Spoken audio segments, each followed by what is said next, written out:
DGM हो या हमारे सीजीएम हो, किसी को टच करते हैं काम, उसके पीछे उसका करतूत देखते, उसका क्या लायबिलिटी है, सब देख के करते। तो हमको खुशी है गवर्नमेंट आपके ऊपर टच कर रही है, इस टच को हम आगे बढ़ाना चाहते हैं। सर आपने भी 2 प्रोजेक्ट लाए हैं एफटीटीएच के भारत उद्यमी नाम से।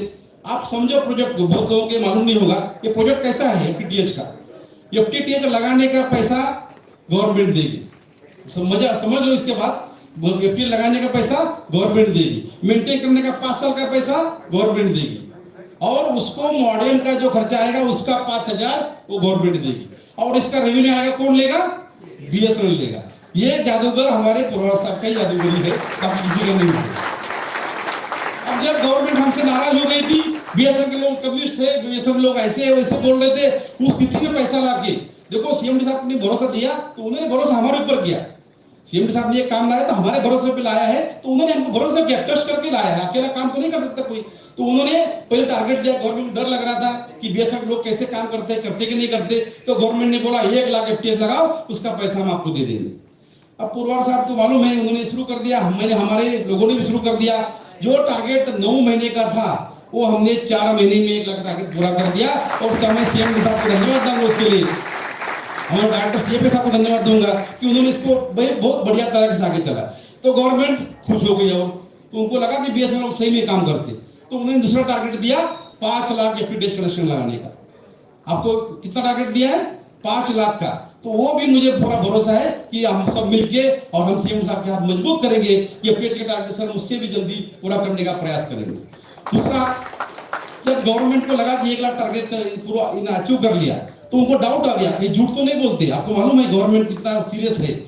तो उन्होंने 1 लाख टारगेट जो लगाया उसको चेक करने के लिए उनके लोगों को भेजा डीओटी के, जाओ देख के आओ कहाँ कनेक्शन लगा, और उनके सैंपल चेक में एक भी कनेक्शन बोगस नहीं मिला। इसका पूरा क्रेडिट जाता है आप लोगों को, हमारे फील्ड ऑफिसर को जिन्होंने दिन रात मेहनत कर दिया, हमारे पार्टनर को जिन्होंने मेहनत करके ये सब बनाया आगे बढ़ते। मजे की बात, अब चर्चा क्या हो रही पता था आपको? चर्चा हो रही है अभी 30 लाख एफटीएच हो गया हमारे। तो सीएम साहब को मुझे मालूम है, जो इंटरनल साहब अपने आप भाषण में बता देंगे कि अब गवर्नमेंट सोच रही है कि बीएसएनएल को कम से कम 3 लाख एफटीएच कनेक्शन लगाने का टारगेट देना चाहिए। इनमें बहुत ताकत है, बहुत जोश है, और इनका सीएमडी बहुत स्ट्रांग है। तो अब हमको कितना टारगेट मिलने वाला है? 3 करोड़ एफटीएच का। साहब भी सही कह रहे हैं, मतलब बहुत बढ़िया बात है। 3 करोड़ एफटीएच तक मुझे सर इसमें कुछ दिखता नहीं है, कनेक्शन दिख रहा है, लेकिन मुझे दिख रहा है हमारा 4th पीआरसी, 3rd तो हो गया, समय से मैं चल रहा हूँ। मुझे सिर्फ दिख रहा है अगर 3 लाख आप गिन लीजिए, 30 लाख एफटीएच में हम अपने प्रॉफिट में आ गए। अगर 3 लाख एफटीएच हो गया तो 3 करोड़ हो गया, हमारा क्या होगा? मुझे लगता है हमारा जिस तरीके से जो काम हो रहा है, अगर ये हुआ तो हमारा 4th पीआरसी 50% होना चाहिए, ये हमारा डिमांड होना चाहिए। तो मैं लोगों को सपना दिखाता हूँ, मैं आपके सामने शेयर करना चाहता हूँ। हमारे सबसे परेशान लोग हैं हमारा जेटीओ केडर, दुखी है सर बेचारा, उनका पगार हम इस कारण से उस कारण से जहां मौका मिलता है उस मौके से हमने कम कर दिया। और सर सबसे ज्यादा काम करने वाला कौन होगा? तो हमारा जेटीओ। मैं डीजीएम हूं, मेरा काम करने का लिमिट कम है, लेकिन जेटीओ जो काम करता है वो बाकी कोई नहीं कर सकता है। और उसी से मेरा प्रॉब्लम ये है, मेरा दुख भी है कि उनका ही सबसे पगार कम है। और कम इसके लिए नहीं कि कुछ उनका गलती है, आपका गलती है, कुछ गलती है कि टेक्निकल जो एडमिनिस्ट्रेटिव रीजन होते हैं, कोई पीआरसी के पहले ज्वाइन हो गया, कोई एग्जीक्यूटिव इसमें ज्वाइन हो गया, कुछ हो गया, उससे थोड़ा सा परेशानी है सर। अगर मुझे उम्मीद है अगर आप इस पे थोड़ा ध्यान देंगे। और मैं एक बताना चाहता हूँ, जो मेरा एनालिसिस 1 साल का, अगर हमको कुछ काम करना है बीएसएनएल में और पुरवार साहब के मन में आ गया इसको नहीं होने देना है, वो कभी नहीं हो सकता। ये लिख के लीजिए मेरा एनालिसिस सर। इन्होंने सोच लिया कि कभी नहीं होगा, और इन्होंने एक सिग्नल दे दिया, ठीक है देख लेंगे, समझ लो 100% हो गया। अब लोग मुझे बोलते हैं तुम करते क्या यार, लीडर का क्या काम है? मेरा काम इतना ही है, जब पुरवार साहब ना बोलते हैं वहां से उनके हाँ बोलने तक वेट करना है। मेरा ज्यादा रोल ही नहीं है। जब उन्हें ना बोला फिर सोचते रहना कि साहब पुरवार साहब कभी हाँ बोलेंगे, सीएम साहब कभी मिलना है, कभी जाके उनको हाँ करते रहना है। वो इतना मैंने देखा है कि 4-5 बार मिलने के बाद साहब भी बोलते ठीक है भाई इतना बोला तो कर ही देते, और ऐसे हो रहा है काम। और दूसरी बात आप समझ लीजिए, हमारा काम एक आधा होगा नहीं होगा, इसमें कोई प्रॉब्लम नहीं। बीएसएनएल का उत्थान जो हो रहा है ना, वो आपका नाम इतिहास में लिखा जाएगा, और उसके साथ हमारा नाम इतिहास में लिखा जाएगा, ये हमें गर्व है। क्योंकि मैं सब जब आपको देखता हूँ, मुझे मेरे पिताजी और मेरी मम्मी दिखती है, मदर।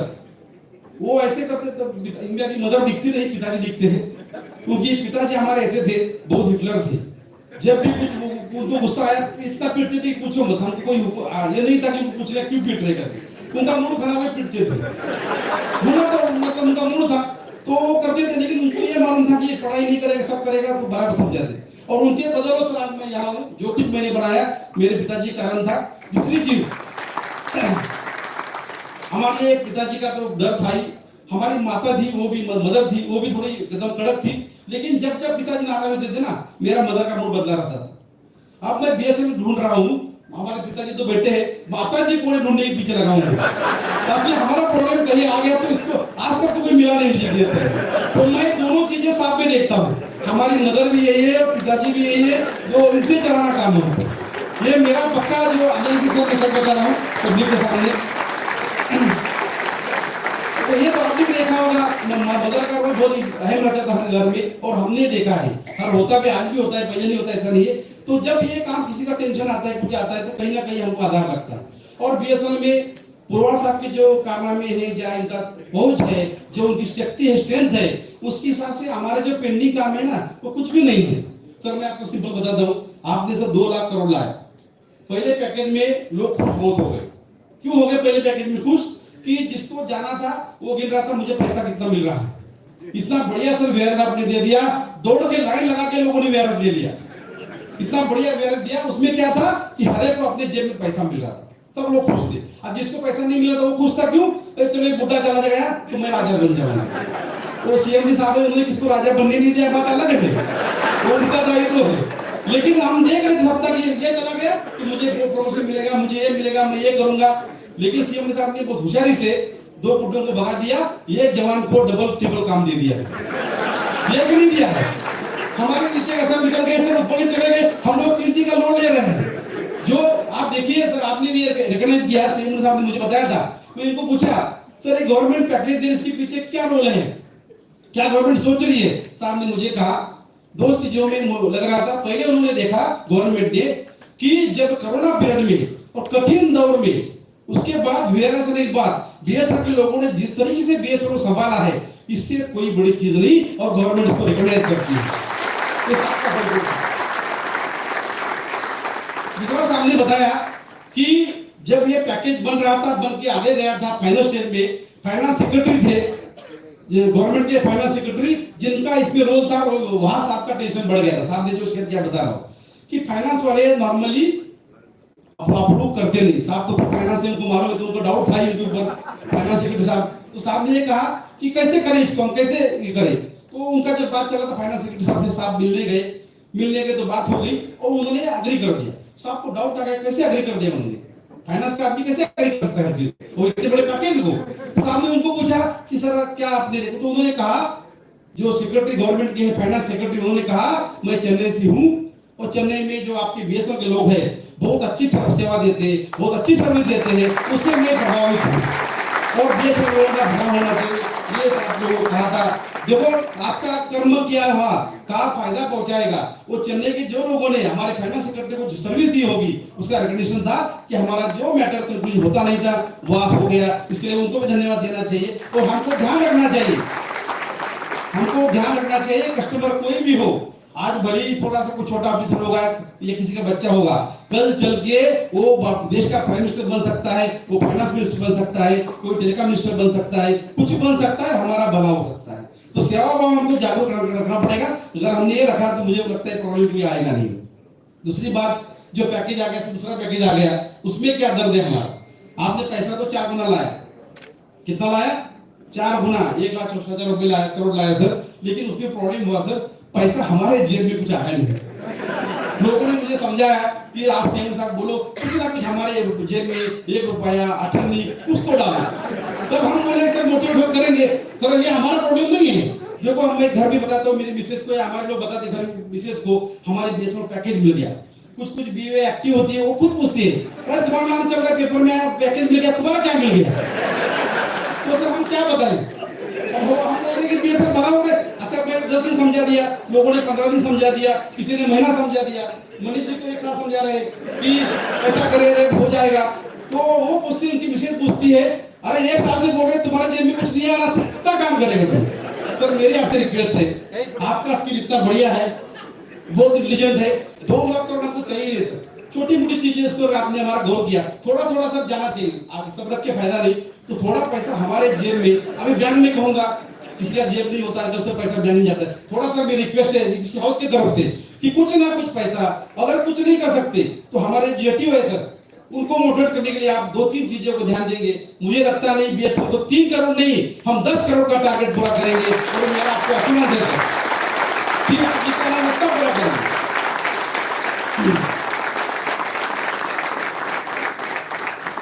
इसमें सर 2-3 मुद्दे बताऊंगा, मैं आपको जानते हैं सर, मुझे बताने की जरूरत नहीं कि आपके सर क्या होता है, जैसे राम साहब ने उनके भाषण में कहा था उधर तो दिल्ली में कि लोगों को डाउट आता है कि ये जाके सीएम साहब बोलते हैं कि नहीं बोलता, तो राम साहब आपने कहा था उसी लाइन में आगे पकड़ के बोलता हूं कि आपके सामने बोल रहा हूं मैं सर, ये जेटीओ जो हमारे हैं उनका सर ये जो पे लॉस है स्टैंडर्ड पे स्केल का इशू है सर, मुझे इतना ऐसे समझ में आया ये सब देखने के बाद कि अगर स्टैंडर्ड पे स्केल का इशू करना है तो वो सिर्फ हमारे सीएम बीएसएल फरवार साहब ही कर सकते हैं, बाकी किसी में हिम्मत नहीं है। आप अच्छा सर मैं इसके लिए बोल रहा हूँ, जैसे मैंने आपसे कोई बात किया, मैंने डीओटी में सभी ऑफिसर से बात किया, तो डीओटी ऑफिसर मेरे से नाराज हो गए, बोलते यार तुम हमारा दिमाग खाते हो, तुम्हारे सीएम साहब का खाओ ना जरा। तो मैंने कहा ये मेरी हिम्मत नहीं भाई, साहब का दिमाग खाना, मेरा नौकरी खतरे में आएगा। तो उन्होंने कहा है सर, मैं आपको शेयर कर रहा हूँ, अगर आपके सीएम साहब चाहे ये स्टैंडर्ड पे स्केल अगर साहब ने एक बार भी मन में लिया, ये स्टैंडर्ड पे स्केल 2 महीने के अंदर आपको अप्रूव मिलेगा, इससे कोई दोहरे डाउट नहीं। मैंने उनको पूछा कि आप ऐसा कैसे बोलते हो? अरे बोले आप इतना सोचो अड़सुल जी, जो आदमी 2 लाख करोड़ ला सकता है उसके लिए 100 करोड़ खुद का देने के लिए क्या तकलीफ है? 100 करोड़ अपने जेब से नहीं सकता है। मैंने साहब से एक बार टेम्परेरी एडवांस बात करा था, साहब ने समझ में आया इशू, साहब ने बोला कितना करोड़ लगा टेम्परेरी एडवांस? मैं बोला सर कुछ लगेगा, मैं ऐसे बोल कुछ लगेगा 1 करोड़ 2 करोड़ दे दूंगा मैं सर, उतनी सी लाइन में मैं कहूंगा सर स्टैंडर्ड पे स्केल का है उसको सर आप अप्रूव करेंगे, माँ को जो है सब लोग हम मिलके जो टारगेट आप दे देंगे उसको अचीव करेंगे। और आपको लगा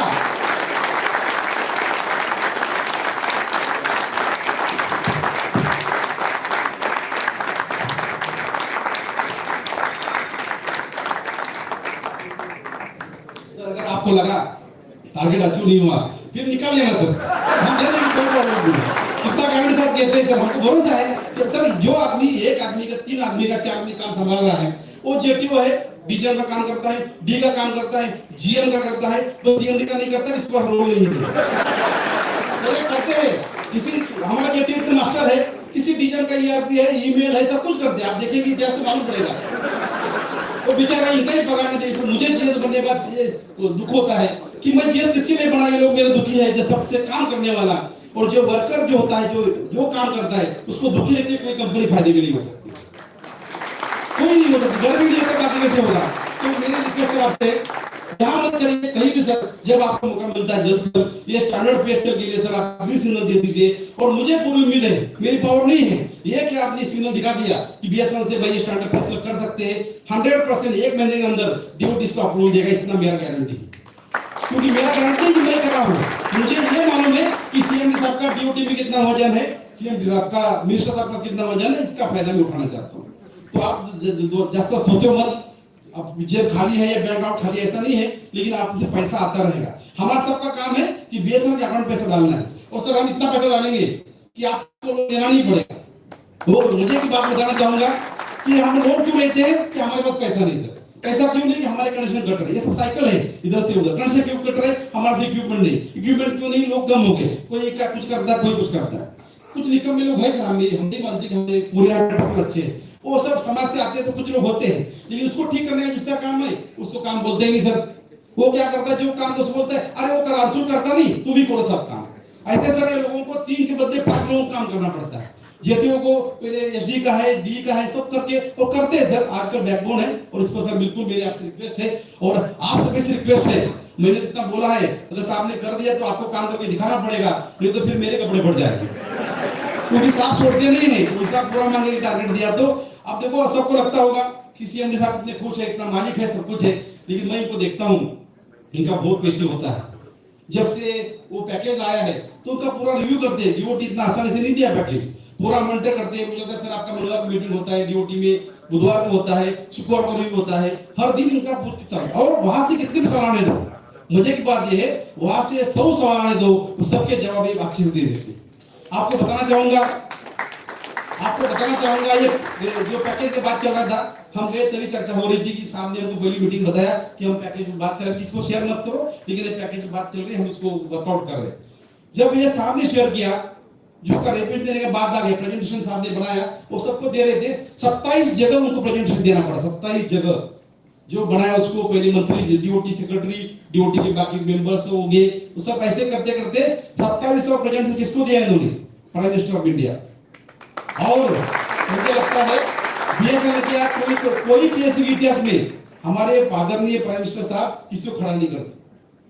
क्यों नहीं करते? कि वो किसी को भाव देते नहीं, तो सिर्फ हमारे सीएम साहब खड़ा किया, उनको सुना, क्योंकि उनको भी लगा कि बीएसएन में कुछ है, आप लोगों में कुछ जान है, उसके तहत हमको पैकेज मिला। और वो प्रेजेंटेशन देखो, हम लोग तो जीएम से प्रेजेंटेशन करते हैं, सीएमडी साहब को बात ही नहीं करते, नाम ही नहीं लेते, जो कोई दे देगा। लेकिन सीएमडी साहब ने जब प्राइम मिनिस्टर प्रेजेंटेशन दिया, वो टेंशन क्या होगा, क्या फेयर होगा, इसको अंदाज आपको आया होगा। और हमारे आदरणीय प्राइम मिनिस्टर साहब एक एक चीज को देखते हैं, अब इसको समझ लीजिए कैसे होता है। तो वो पैक जो उन्होंने किया, और हमारे, मैं साहब के साथ धन्यवाद देना चाहूंगा हमारे आदरणीय अश्विनी वैष्णव साहब मंत्री जी, जिन्होंने इनके पैकेज के प्रपोजल के ऊपर खुद पीपीटी बनाया और उसका प्रेजेंटेशन आदरणीय प्राइम मिनिस्टर को देने के लिए साथ दिया। ये उनका योगदान है। तो हमारी तरफ से मंत्री जी आपको मिलने के लिए हमने बहुत प्रयास किया, बात करेंगे उनसे, लेकिन मैं आपको रिक्वेस्ट करूंगा पूरे बीएसएफ वर्कफोर्स के हिसाब से, तो सबके तरफ से आप उनको हमारा धन्यवाद पहुंचा दीजिए और उनको बताइए हमको और काम चाहिए, हमको और पैकेज चाहिए, हम इसको आगे बढ़ाते रहेंगे। बस एक रिक्वेस्ट वो रहेगी कि हमारा छोटा मोटा काम, हमारे घर में पैसा, कम से कम बीवी को मुंह दिखाना नहीं, कुछ हमको फेडरेशन से मिलना चाहिए। मुश्किल हो जाए घर में, साहब खुद मानते हैं कि घर में बहुत बताना मुश्किल है करके, तो आपको भी 10 साल बाद सही। सर ये आगे जो प्रोजेक्ट आपने दिया, फौजी सेक्टर से मैंने बात किया, सेक्टर में हमको अच्छा मिलेगा। देखो उसमें आप लोग ये मत सोचना कि पैसा क्या मिल रहा है, इलेक्ट्रिसिटी पैसा मिल रहा है, रेवेन्यू मिल रहा है, उसमें कोई डाउट नहीं, और अच्छा मिलेगा। 4G सेक्टर में बहुत लोगों का डाउट है कि हमको 4G में पैसा मिलेगा नहीं मिलेगा। हम टावर वहां लगा रहे जहां पीने का पानी नहीं, जहां जा नहीं सकते। लेकिन मेरा यह मानना है, अगर आप भी समझ लीजिए, गवर्नमेंट चाहती है कि ग्रामीण लोगों को, जो उनके वोटर्स है, उनको प्रभावित करे या उनको सेवा दे दे, उसमें हमारा योगदान है और वो योगदान देना हमारा जरूर काम है। आपको याद होगा हमारे आदरणीय मंत्री जी, उन्होंने ओडिशा में कहा था, मैं बीएसएन से प्रॉफिट नहीं चाहता हूं, मैं बीएसएन से प्रॉफिट नहीं चाहता हूं, बीएसएन से सेवा चाहता हूं। सर उसी लाइन में मैं कहूंगा, जब ये हमारा पीआरसी का बात आता है तो सर उसमें थोड़ा सा मंत्री जी को आप समझा दीजिए, हम भी रिक्वेस्ट करेंगे, उसमें हमारे तरफ ये मत लगाइए ये लॉस प्रॉफिट का क्या बात है। लॉस प्रॉफिट का हमारे हिसाब करेंगे तो हमें ये प्रॉब्लम आएगी नहीं। और सर क्या है, अब जब इतना कनेक्शन करना है, सब कुछ करना है, थोड़ा थोड़ा पैसा आते रहना चाहिए। जैसे आप लाते हो, अभी तक मुझे 40,000 करोड़ मिला है गवर्नमेंट, कितना मिला था मुझे याद नहीं। तो मेरा जो जानकारी है साहब अभी क्लियर करेंगे, आज तक 40,000 करोड़ बीएसएनएल में सामने निकाल दिए हैं। आप समझ लीजिए 40,000 करोड़ क्या बात होती है। 40,000 करोड़ बीएसएनएल के अकाउंट पैसा आया है, उसका काम चालू है। आपको बैटरी, पावर प्लांट, ये सब चीजें आ रही है। सर मैं एक से रिक्वेस्ट करूंगा, हमारी मीटिंग चल रही थी, सुबह 9 बजे चालू होगी, रात में 2 बजे खत्म हुई।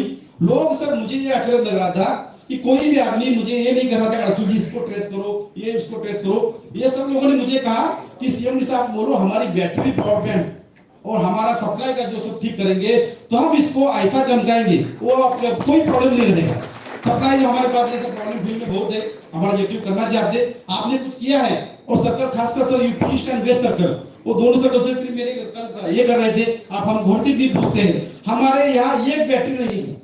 तो मेरी रिक्वेस्ट आपसे है कि यूपी ईस्ट और वेस्ट सर्कल को टॉप प्रायोरिटी बैटरी जितनी चाहिए उनको दे देना चाहिए, ताकि वो उनका जो नाम खराब हो रहा है, क्योंकि वो तो सर यूपी ऐसा स्टेट है जहां मोदी जी रिप्रेजेंट करते हैं, ऑनरेबल प्राइम मिनिस्टर, वहां ये प्रॉब्लम चल रहा है। तो थोड़ा सा मेरी रिक्वेस्ट है कि ये बैटरी बोर्ड का पैसा उनको जल्दी मिले, वो सब कुछ। और आप लोग, मुझे उम्मीद है सर पूरा सब मिलकर इसको आगे बढ़ाएंगे, बहुत जरूरी है।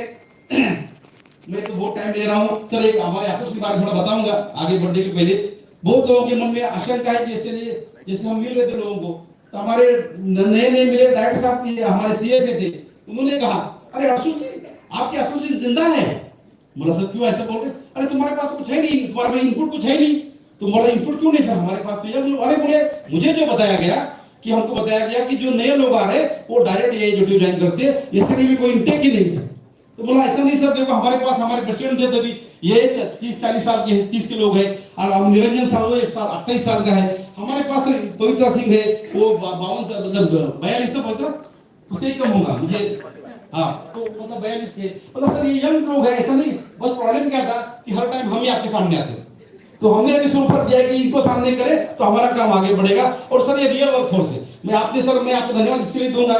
ईएमटी का रिजल्ट पूरी दुनिया कायनात पीछे लगी थी, ईएमटी कैंसर होना चाहिए, और हम भी परेशान थे कैंसर हो जाएगा। उसमें एक शख्स, दो शख्स मैं कहूंगा कि हमारे साथ खड़े थे, पहले थे डॉक्टर टेचर साहब, डायरेक्टर साहब जो हमारे साथ खड़े थे कि इसको हम बढ़ाएंगे। दूसरे थे हमारे पुरवार साहब, सीएमडी साहब, उन्होंने कहा था ईएमटी मैं जरूर करूंगा, कब करूंगा ये मत पूछना, ये कहा था जरूर करूंगा। और सर आपने कर दिया, मुझे गर्व उस बताने में, इस कठिन परिस्थिति सब लोग इतना प्रेशर आने के बाद मुझे उसको मालूम पड़ा 27 कोर्ट केस हुई ना, 27 कोर्ट केस उसमें हुई, सब कोर्ट केस खारिज करके उसका रिजल्ट डिक्लेयर कर दिया। और सर मुझे बताने में खुशी होती है, उसमें जो टॉपर है ना वो सब मेरे लोग हैं, ये मुझे खुशी होती है कि एक हमारे सोचा जी है, इनका 20वां नंबर है, बालाजी कहाँ है, हाँ बालाजी, ये सर इनका भी नंबर है, और उसमें टॉप रैंकर है, वो भी हमारा मेंबर है, सेकंड हमारा मेंबर है, मतलब टॉपर में सब हमारे लोग हैं। अब सर आप कहते हैं कि टैलेंट को आगे बढ़ाना चाहिए, ऐसे ज्यादा टैलेंट को आगे नहीं बढ़ाता है, हम लोग हमारे लोगों को आगे बढ़ाना चाहते हैं। मैं ये सेक्रेटरी साहब बैठे, इसके पहले जोगी साहब थे, हमने हर टाइम इंटरनल इंटर कोई भी एग्जाम हो उसको प्रपोज किया है। एलडीसी सर आपका जो सपना है, एलडीसी हम भी चाहते हैं कि एलडीसी करना चाहिए सर, लेकिन हमारा प्रॉब्लम क्या है, लोग मुझे पूछते हैं और आप परसों जी बहुत कम एलडीसी रखा है, जेटीयू में रखा है, डीजीएसडी में रखा है, डीजे में रखा है, एजे में रखा है। आप इतने लेवल पे मत रहो, जो सीजन लेवल पे एलडीसी रखना चाहिए, तब हम उसको कॉन्कर करके दिखाएंगे। तो मेरी आपसे रिक्वेस्ट है, एलडीसी आप सीजन लेवल पे करो, उसमें 100% लोग मेरे साथ हो जाए। कर दिया आपने, बड़ा कर दिया, चलो ये बढ़िया, आप लोग पहले मिल जाओगे। सर टैलेंट बहुत बड़ा है, ये तो रिक्रूट करता है, टैलेंट को रिक्रूट करता है सर, मार्केट का ये जो गेट क्वालिफाइड उसको रिक्रूट करते हैं। फिर हमको डाउट क्यों आता है, टैलेंट नहीं है, क्वालिफिकेशन नहीं, टैलेंट नहीं है। कुछ लोग थोड़ा कम पढ़ा लिखा हो सकता है, लेकिन उसका टैलेंट सर एक्सप्लोर करना हमारा सबका काम। तो मेरी आपसे रिक्वेस्ट है कि एमएसआरआर में तो एक सर इशू आया है कि जो लोग हमारे रातों रात एसडी से एजेंट बनने वाले थे, ये सी इलेक्ट्रिकल के एजेंट से डीजे बनना चाहते थे, उनका क्वालिफिकेशन उस कारण रुका हुआ है। सर मुझे मालूम है, अगर आपने मन में लिया ये बात तो यूं निकल जाएगा, उसको ड्यूटी जाने की जरूरत नहीं। जो हमारे लोग हैं सर 200-300 लोग होंगे सी इलेक्ट्रिकल के, उनको सर मेरी रिक्वेस्ट है आपको, उनको डिवार मत करिए कि सब क्वालिफिकेशन नहीं करते, या तो उनको टाइम दीजिए, भाई तुम प्रमोट करते बाद में कर लो, हम लोग वो भी पास कर लेंगे, हमको कोई तकलीफ नहीं, लेकिन सर उनको रोकिए मत। इतने आपका रिक्वेस्ट करूं। दूसरा सर एमएसआरआर में एक इशू है, मैंने आपसे उस दिन बात किया था, जो उसमें एक बैकलॉग आपका एलआईसी के लिए कहना है, वो भी सही है कि आप एलआईसी करना चाहते हैं, तो मैं अक्सर एलआईसी में हमें बहुत फायदा होता है एसोसिएशन, हम उसके लिए बुक छापते हैं, क्लासेस लेते हैं, लोग पैसा देते हैं, तो हमको कोई तकलीफ नहीं एसोसिएशन की तरफ से, हम उसको एलआईसी प्रमोट करेंगे। लेकिन सर क्या हुआ, जिस दिन आपने एमएसआर आ गए 30 तारीख को, 31/12 को, तो उसी दिन सब जो लोग एलिजिबल हो रहे थे, सो दूसरे दिन वो लोग थोड़ा नाराज होकर बैठे सर, उसमें से भी तो 75% लोग प्रमोट कर रहे हैं। मैं आपको धन्यवाद दूंगा कि आपने हमारा सुन के 50% से कोटा 75% कर दिया। बस सर आप जितना आगे बढ़े उतना थोड़ा आगे बढ़ के एक बार वो सब लोगों को प्रमोट कर दीजिए सर। 25% जो बचा है डाउट करके वो एग्जाम कंडक्ट करिए सर, मैं वादा करता हूं आपको एमएसआरआर ऐसा दौड़ेगा कि लोग उसको एक्सेप्ट करेंगे। तो मेरी आपसे रिक्वेस्ट है, इसको थोड़ा गौर करेंगे। मैं इंदिरा साहब से बात किया सर, उनको भी कोई से तो ये नहीं, वन टाइम सर जो लोग उसी दिन बन रहे थे इसको थोड़ा आगे बढ़ाएंगे, ये बहुत आगे चलेगा, इसमें कोई डाउट नहीं है।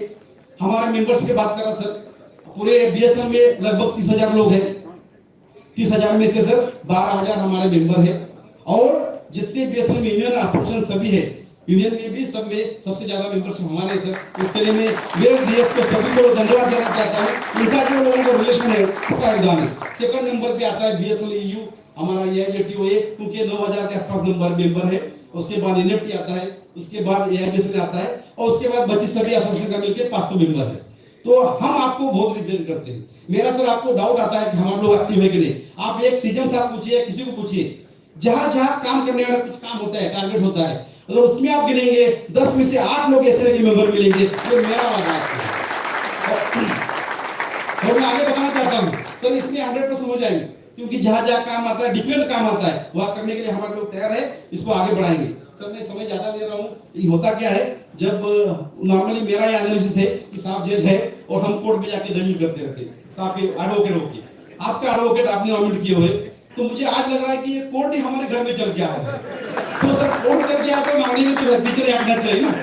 साहब आ गए, नॉर्मली ऐसा कहते हैं जब भगवान देने आता है तो भगवान कम से कम 3 वरदान देता है, भगवान उससे कम देता ही नहीं। तो साहब आगे आए हैं, मैं 7 से 3 वरदान मांगूंगा और वो जरूर देंगे, मैं आशा रखूंगा और आप लोग भी उसकी आशा रखना। कि पहला वरदान है कि हमारा जो प्रमोशन की मैंने बात किया वो बिल्कुल आपके हाथ में है, उसमें कोई डाउट नहीं। प्रमोशन में से तो प्रमोशन इसमें पैसा खर्चा नहीं है, इसमें लॉस नहीं है। वो उसमें साहब का जो कहना मैं आपको शेयर करना चाहता हूँ कि मैं तो प्रमोशन करना चाहता हूँ, आप लोग कोर्ट में जाके बैठते हो, तो कोर्ट केस नहीं करना हमारा काम है। साहब ने मुझे बहुत बार कहा है कोर्ट केस करते हो प्रमोशन रुक जाता है। तो मेरी आपसे रिक्वेस्ट है कोर्ट में जाने के बजाय इसी कोर्ट में दलील देते रहे। मैंने जैसे कहा कि वो ना बोलने से हाँ बोलने तक काम हो जाता है, मतलब कोर्ट केस भी ड्रा हो सकती है, हमने देखा है, किया हमने सिविल का काम, ऐसा बाकी भी करेंगे, लेकिन यही हम परस्यू करेंगे।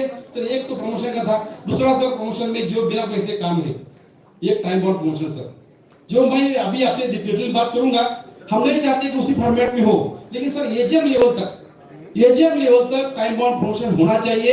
हमारे कल का हाउस का रेजोल्यूशन है, मैं आपको चाहूंगा सर, मैं नहीं चाहूंगा आगे आपको टाइम बाउंड चाहिए, ये एजीएम लेवल जो बना है पहले टाइम बाउंड, उससे कुछ मॉडिफिकेशन चाहिए, हम उसके लिए तैयार है, चर्चा करेंगे सर। वो टाइम बाउंड प्रमोशन आपने दे दिया, और मैं सर कहूंगा एजीएम के आगे आप जो चाहिए एलआईसी लगाओ, एलबीसी लगाओ, एमटी लगाओ, उसके लिए हम तैयार हैं और 100% लोग पार्टिसिपेट करेंगे और आपको मिलेगा। आपका जो सपना है 2-3 साल के बाद बेस ऑफ टैलेंट आगे दिखना चाहिए, आपका ये सपना है कि जेएम लेवल में भी आप जेटी लेवल पर जाना चाहिए, उस सपने को सब पूरा करने में हम ही लोग साथ देंगे, हमारे सब लोग कॉम्पीट करेंगे और उसको जगह पाएंगे। तो मैं ये सब चाहूंगा, ये जो पहले प्रमोशन की बात की मैंने, दूसरा तो जो मेरा वरदान मांगा उसमें से पहला वरदान सर आप दे देंगे, उनके हाथ में है। 2-3 वरदान ऐसे कि साथ का पुश करने से निकल जाएंगे। दूसरा वरदान है सर स्टैंडर्ड पे स्केल का, पीएल लॉस का 2280 जो लोगों का, और सर दूसरा सर जो पहले आपके में एक रह गया सर, ऐसे भी कंट्रीब्यूशन जो लोगों के फ्यूचर से जुड़ा हुआ है, उसमें थोड़ा मैं रिक्वेस्ट करूंगा सर, एक साथ करना मुश्किल है आपके लिए, हम भी समझते हैं, लेकिन सर एक साथ करेंगे तभी तकलीफ भी आएगा। तो इसको धीरे धीरे सर पर ईयर हम 1% या 2% करना चालू करें, वो 30% टारगेट जल्दी पूरा हो जाएगा। मैं आपसे रिक्वेस्ट करूंगा सर, जैसे 1-2% करे तो ये लोगों को मोटिवेशन मिलेगा, कम से कम आगे बढ़ सकते हैं। तो मेरी रिक्वेस्ट है हर साल आप 1 या 2% को लेके 30% जो कोटा है उसको आगे पूरा करेंगे तो हमारे लिए बहुत आसान होगा सर। बाकी डबल पेड जो केस है E1+5 का सर आपके हाथ में है, मैं तो चाहूंगा सर स्टैंडर्ड पे स्केल करेंगे तो E1+5 की जरूरत नहीं पड़ेगा, लेकिन इन केस आपको लगता है कि थोड़ा टाइम लगेगा तो E1+5 का जो हमारा लोगों रिक्वायरमेंट है उसको सर आपने कर दिया, तो मुझे लगता नहीं इससे बड़ी कोई बात होगी। ये जो यंग जनरेशन सर अभी लोग छोड़ के जा रहे हैं, मैं आप बता रहा हूँ सर, छोटी-छोटी चीजें जैसे कंट्रीब्यूशन करिए 10% जाना बंद कर देंगे, आप E1+5 करो 20% जाना बंद कर देंगे, आप स्टैंडर्ड पे स्केल करो सर 50% यही में रुक जाएंगे। इतना अच्छा नौकरी कहीं नहीं मिलता सर बाहर, इतना बढ़िया काम कहीं नहीं मिलता, और टैलेंट है सर, यहाँ बहुत काम करने का मौका मिलता है, हम सब कुछ कर सकते हैं। तो मेरी आपसे रिक्वेस्ट, छोटी मोटी इश्यू जो बाकी लोग हैं, हमारा एचआरए फिक्स किया है, हमको एलटीसी नहीं दिया, धीरे धीरे से एक-एक करिए सर, ऐसा नहीं अगर 1 महीने एक कर दिया सर, ऐसा टारगेट बढ़ता जाएगा कि समझ में आएगा पैसा कहां से आ रहा है, कहां क्या चल रहा है। एचआरए फिक्स किया, पीआरसी वाली सर लास्ट में बात करूंगा, बहुत छोटी चीज जो साफ करते हैं। मेडिकल का बात आ गया, मैं बताना चाहूंगा आपको, मेडिकल का बात आ गया, इंश्योरेंस का बात आ गया, हमने इंश्योरेंस जो आपने जीएचआई लिया उसका 200% हो गया प्रीमियम, तो हमने बात किया, साहब को बात किया, डायरेक्टर साहब से बात किया, उन्होंने बोला आप जीएचआई ज्यादा लगता है, बीएसएल का जो एमएस फैसिलिटी उसको स्ट्रेंथन करते हैं, वो लेटर निकाल दिया सर, धन्यवाद दूंगा आपको। कैशलेस फैसिलिटी हर बीए में हॉस्पिटल रहेगा, लोगों को फैसिलिटी मिलेगी, तो ये जो उन्होंने किया उसका फायदा हमको जरूर मिलेगा। बाकी छोटी मोटी सर हम बातें करते रहेंगे, बस हमारा सर इंपॉर्टेंट बात है जो आपसे मैं पहले भी कहा हूँ, अब क्या हो गया सर, इस सब काम करना चाहते हैं, साइड पे जाना है, लैपटॉप देखना है, देखना है, आजकल कस्टमर बोलता है तुम्हारा स्पीड दिखाओ सब लूंगा, और ये लोग जाते हैं हमारे इनके पास मोबाइल नहीं है, जो दिया आपने सर 1,500 में कुछ आता नहीं सर, तो मोबाइल का जो सर कॉस्ट है 1,500 से कम रिस्पेक्टफुल मार्केट रेट का डीए 200% डीए बढ़ गया सर, जिससे जब से ये हुआ, तो मेरी रिक्वेस्ट है मोबाइल रिमोटेस का अमाउंट जो है उसको सर उसी परसेंट बढ़ा दीजिए कि कम से कम हमारा जो लोग है मोबाइल हैंड से मार्केट से पब्लिक को दिखाने के लिए ले कि उसका फायदा हो। आप चाहते कि नहीं चाहते? तो मुझे लगता है 5,000 रुपये बड़ी बात नहीं आपके लिए, और ये सिर्फ आपके पावर में है, अगर आपने कर दिया तो मुझे लगता है कि मोटिवेशन का लेवल बहुत आगे बढ़ेगा। तो मेरी आपसे रिक्वेस्ट है सर ये बढ़ा दीजिए। दूसरा सर एक बात, इससे बड़ी बात, मोबाइल तो ठीक है उस काम होता है, लैपटॉप सर बहुत बड़ी चीज है। आप डेस्कटॉप पे बीएसएनएल से पैसा खर्चा करते हैं, 30,000 जाता है, 50,000 जाता है, और सर हमको ये मान ही लेते चल रहा है। ये हुआ कैसे? आपने पॉलिसी निकाली, वो पॉलिसी जीएम साहब तक सीमित हो गई। अब प्रॉब्लम आता है, जीएम साहब लैपटॉप ले चलते हैं और हम लोग बोलते हैं अरे अपना लैपटॉप ले ले। तो मुझे लोगों ने बोला अर्जुन जी कुछ करते तो करो, ये तो करो कि हमको जो लैपटॉप मिलना है, सीएम साहब बोलो कि आप लैपटॉप दे दो। सर मैंने आपको पहले बहुत पहले बोला था, और डायरेक्टर साहब से बात हुआ, डायरेक्टर सीएम साहब से बात हुआ है, उन्होंने बोला हम पॉलिसी बनाएंगे। मुझे सर आपसे रिक्वेस्ट है कि ये लैपटॉप वाली पॉलिसी आप जीएम साहब को दिया, उसको जेटीओ तक एक्सटेंड करिए ताकि इसका फायदा होगा। मैं तो कहूंगा सर जेटीओ को भी किया इसको फायदा होगा। ये लैपटॉप देने से इतना फर्क पड़ेगा सर कि अब देखो लैपटॉप देने से उनके गले में घंटी बांध रहे हैं, वो जहां जा रहा है घर में बैठ के लैपटॉप खोलना पड़ेगा, ईमेल देखना पड़ेगा, वो करना पड़ेगा उसको, वो बोल नहीं सकता मुझे, लेकिन ये सब देंगे एफिशिएंसी बढ़ेगी। तो मैं आपसे रिक्वेस्ट करूंगा कि हमारे जेटीओ को हर एक को लैपटॉप मिलना चाहिए। एक हमारा दूसरा वरदान का समय मांग रहा हूँ, मोबाइल खांसी मांग लिया, उसी में मांगूंगा कि जेटीओ का सैलरी सर कम से कम 1 लाख होना चाहिए। ये मेरा रिक्वेस्ट है कि आप इसको करने के लिए थोड़ा प्रयास करें। हो जाएगा सर, आपने हाँ बोल दिया 100% मान लीजिए दिया, हाँ बोल दिया 100% आप जेटीओ का सैलरी तो 1 लाख हो जाएगा। उसके लिए जरूरी हमारा स्टैंडर्ड पे स्केल हो जाए एक बार, और पीआरसी हो जाए, 1 लाख से ज्यादा ही हो जाएगा। तो मुझे तो सेकंड वरदान आपने ये बोल दिया सर, उसका मैं दूसरा वरदान भी आपसे ले लिया। ज्यादा वरदान मांगना अच्छा नहीं, भगवान नाराज हो जाए। तीसरा जाते जाते एक वरदान आपसे मांग ही लूंगा कि सर सबसे जो जड़ है वो हमारे फोन मेकर से भी है, हमारे जीएम से भी है, हमारा डीजीएम से भी है। यहाँ जीएम बैठे सर, इसमें कोई जीएम बीएसएनएल का होगा, कोई ड्यूटी का होगा, उनके पगार में 2 लाख का फर्क है सर। वो बहुत दुख की बात है, उनको भी दुख होता है क्योंकि पीआरसी उनको मिले नहीं, उनको मिल गई, आप किसी ने प्राप्त तो किया नहीं। तो सर हमारे जीएम लोग मोटिवेट होना चाहिए सर, हमारे फोन मैकेनिक मोटिवेट होना चाहिए। हमारा फोन मैकेनिक का उनका भी सर्विस स्टैग्नेशन मिल गया सर, बहुत लोगों का 60% लोगों का स्टैग्नेशन आ गया है।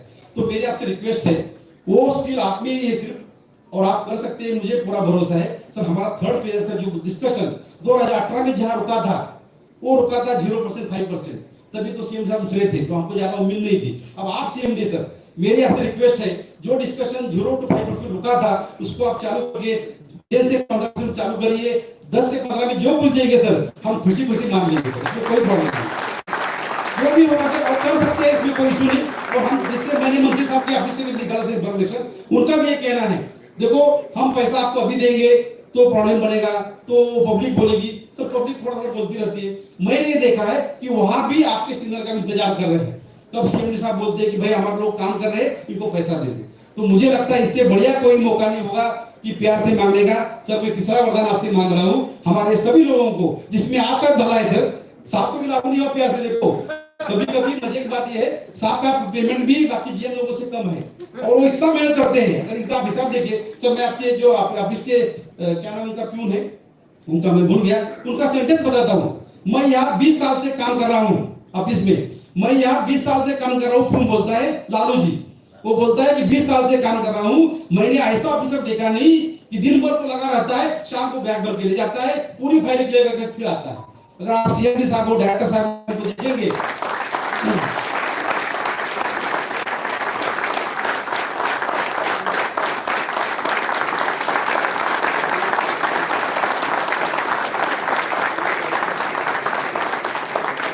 आप सोचिए हमारे 4 फाइलें आई तो हम देश क्या लिखूं क्या करूं, आगे फॉरवर्ड करना, लेकिन साहब पास हजारों फाइलें आती हो, फिर उसको क्लियर करते हैं, पूरा पढ़ते हैं, अच्छा लेटर लिखते हैं। तो हमारा सर मानना था कि आप लेटर पढ़ते नहीं होंगे, बहुत लोग बोलते सीएम के साथ पढ़ते नहीं, मुझे भी लोगों ने बोला इतना लंबा मत लिखो, लेकिन मुझे इतना खुश सुकून होता है कि वो लेटर पूरा पढ़ते हैं। जब हम डिस्कस करते हैं उसमें से कोट करके बोलते तुमने ये लिखा था यहाँ, तो मतलब इतना उनका डीप नॉलेज है। अब जैसे मैंने पहले कहा कि इशू पे एचआर छोड़ो, हमारे डायरेक्टर साहब से ज्यादा ये जानते हैं, सीएपी पे जानते हैं, आप कोई भी चीज इनसे बात करो, बस इनका ये है कोई पहलवानी करके आएगा, मैं लड़ना चाहता हूँ तो मैं भी लड़ना चाहता हूँ, तो मैंने सिर्फ पहलवानी छोड़ दी है, मैंने तो मान लिया फायदा ही नहीं है, सामने का पहलवान से लड़ने फायदा कुछ मिलना नहीं है।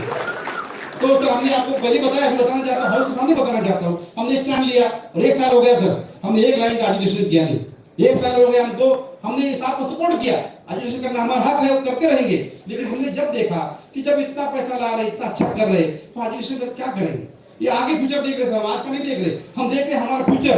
मुझे पूरी उम्मीद है आज जो जेटीओ बन के आया है 2 साल 4 साल पहले, उसका सर्विस पूरा सिक्योर होना चाहिए। आपका सपना है सर, वो सपने को हम आगे देखना चाहते हैं, तो उसके लिए हम आगे बढ़ेंगे, बिल्कुल बढ़ेंगे। तो सर मैं बहुत पॉइंट है लेकिन ज्यादा बोलना उचित नहीं है, तो मैं कम ही बोलूंगा। मेरी रिक्वेस्ट है सर, मेरा सबसे बेसिक लीडर है जेटीओ और जेओ, इनको सब खुश करो, वो लोग हम सबको खुश रखेंगे ऊपर, हम लोग सब खुश हो जाए। और सर वो खुशी आप पास जब पहुंच जाएंगी, आपका टारगेट जो हमारे आदरणीय प्राइम मिनिस्टर साहब, आदरणीय मंत्री जी, मैंने 16 साल मंत्री जी ऑफिस में घड़ी लगा हुआ है 500 डेज का, आपको बताना चाहता हूँ। मंत्री जी के ऑफिस में क्लॉक लगाया हुआ है 500 डेज का, तो उसमें वो गिनते रहते हैं किसका कितना हो गया, कितना कैसे होगा, तो डेज गिनते आगे बढ़ रहे हैं, टारगेट का दिन आगे आता जा रहा है। तो हमारा सबका रोल बनता है कि ये सब टारगेट दोनों, एफटीटीएच का टारगेट 2 करोड़ हो 4 करोड़, उसको पूरा करने के लिए पूरा जी जान हमको लगाना पड़ेगा। लगाएंगे नहीं लगाएंगे?